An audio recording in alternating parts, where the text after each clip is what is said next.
Halo semuanya, berjumpa lagi di dalam mata kuliah Komunikasi dan Globalisasi.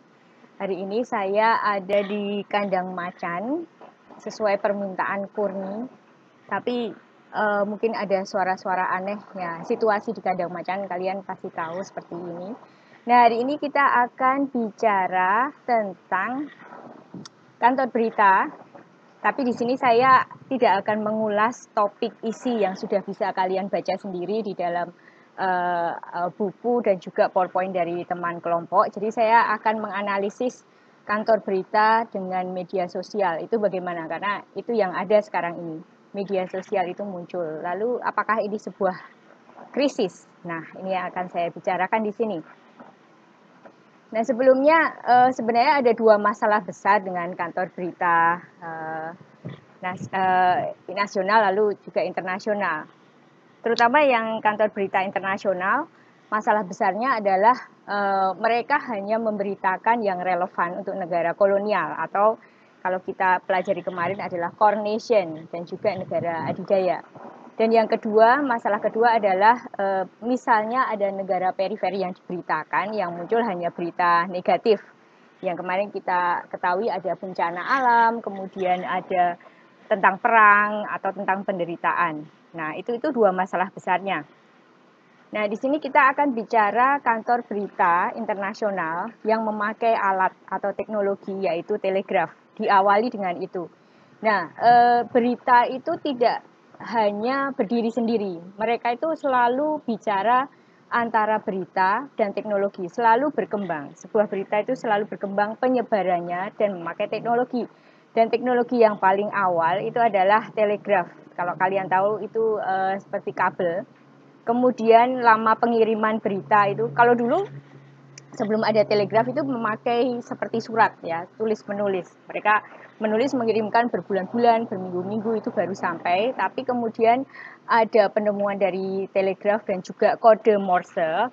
Lalu lama pengiriman menjadi hanya beberapa menit saja dan itu sudah diawali oleh satu kantor berita yaitu Reuters. Nah, di sini data dari McPhail dari buku itu tahun 2013 kantor berita internasional terbesar dari awal. Ini bukan berdirinya ya, tapi terbesar dari 1, 2, 3 yang pertama adalah Reuters, lalu Associated Press, kemudian Agence France Press, kemudian Bloomberg dan lain sebagainya.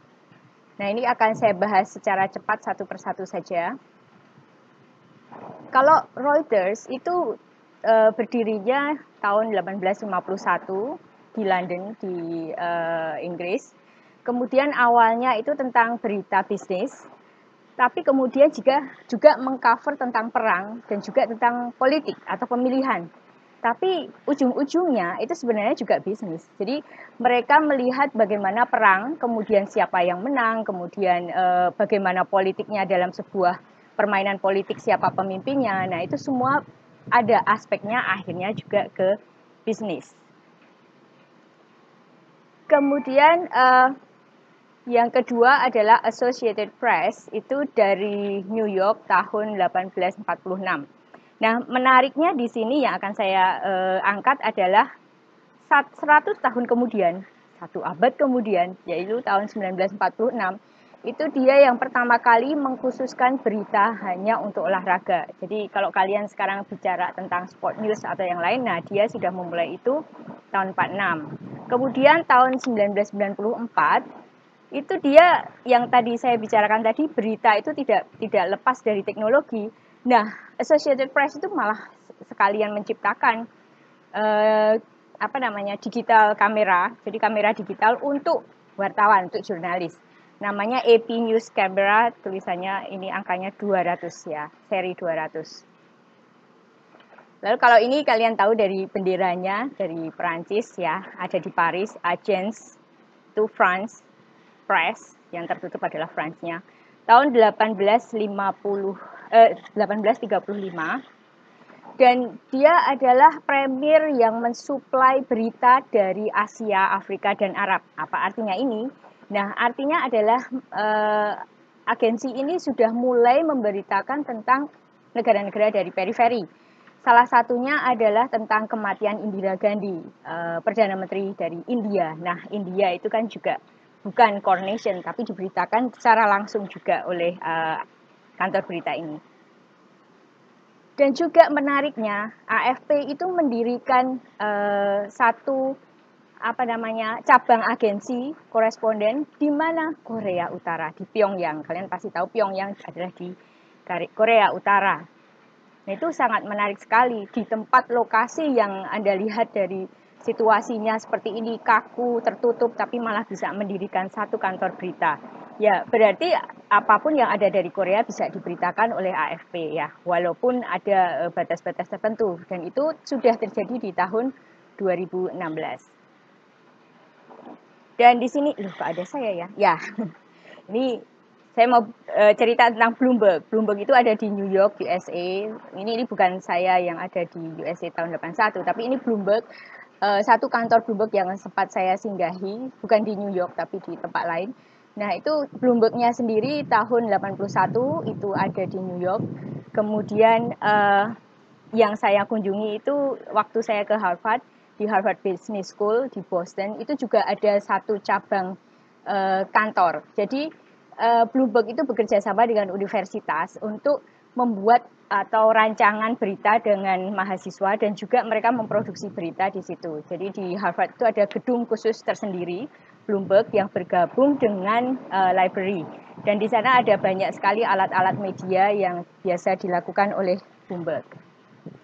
Kemudian di sini ada Dow Jones, ya Dow Jones and Company. Nah, di sini menariknya adalah ada 30 blue chips. Jadi dia punya saham yang sangat-sangat mahal, 30 perusahaan besar kayak Walt Disney juga ada di situ yang mendukung kantor berita ini. Jadi kantor berita selalu ada funding. Nah, salah satunya adalah funding melalui blue chips. Kalian bisa sampai lihat di sana. Itu mulai tahun 1882 dia sudah berdiri. Nah, ini yang di luar Amerika itu adalah Xinhua di Beijing, China 1931. Menariknya adalah Xinhua itu memposting satu billboard besar di Times Square tahun 2011. Nah, cukup mencemaskan kantor berita yang lain kayak Bloomberg dan lainnya yang ada di New York. Kok bisa itu ada di situ? Nah, ini masuk ke dalam iklan supaya masyarakat juga menyadari bahwa ada Xinhua. Kemudian ada Enterprise Services itu di Roma. Nah, ini yang menarik, 2/3 korespondennya itu dari negara periferi. Lalu kalian bisa melihat bahwa yang diberitakan kalau dari kelihatan dari gambar di sini saya besarkan. Nah, di sini beritanya tidak tentang orang bule tapi juga tentang orang Asia atau tentang orang Asia Timur dan lain-lain. Jadi bisa kita simpulkan dan itu juga sudah dianggap bahwa Enterprise Services itu adalah termasuk dalam model jurnalisme pembangunan. Nah, bagaimana dengan negara core? Mau nggak mereka mendapatkan berita dari Enterprise Services? Tentu tidak. Jadi di sini saya menulis silang, ya tidak menjadi sumber berita karena itu bukan tentang coronation.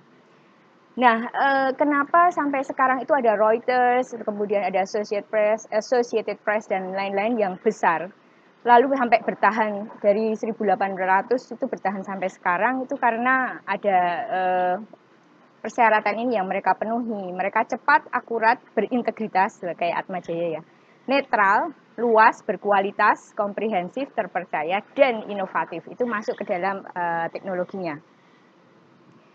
Lalu krisisnya di mana? Karena judul saya tadi krisis. Nah, ini muka saya agak gelap ya, kena matahari di belakang. Gak apa-apa. Nah, krisisnya ada di mana? Krisisnya ini kalau kalian lihat lagi nanti di channel YouTube-nya London School LSA ya. Di sana itu bicara tentang news agency in crisis. Ya, karena ini tentang teknologi. Nah, salah satunya yang saya lihat bermasalah itu awalnya itu adalah Yahoo News, itu mulai tahun 1995. Itu muncul, dia memberitakan, mengumpulkan berita dari mana saja. Nah, ini bukan Kahoot ya, ini Yahoo. Nah, di Yahoo sendiri itu sudah ada 20 bahasa.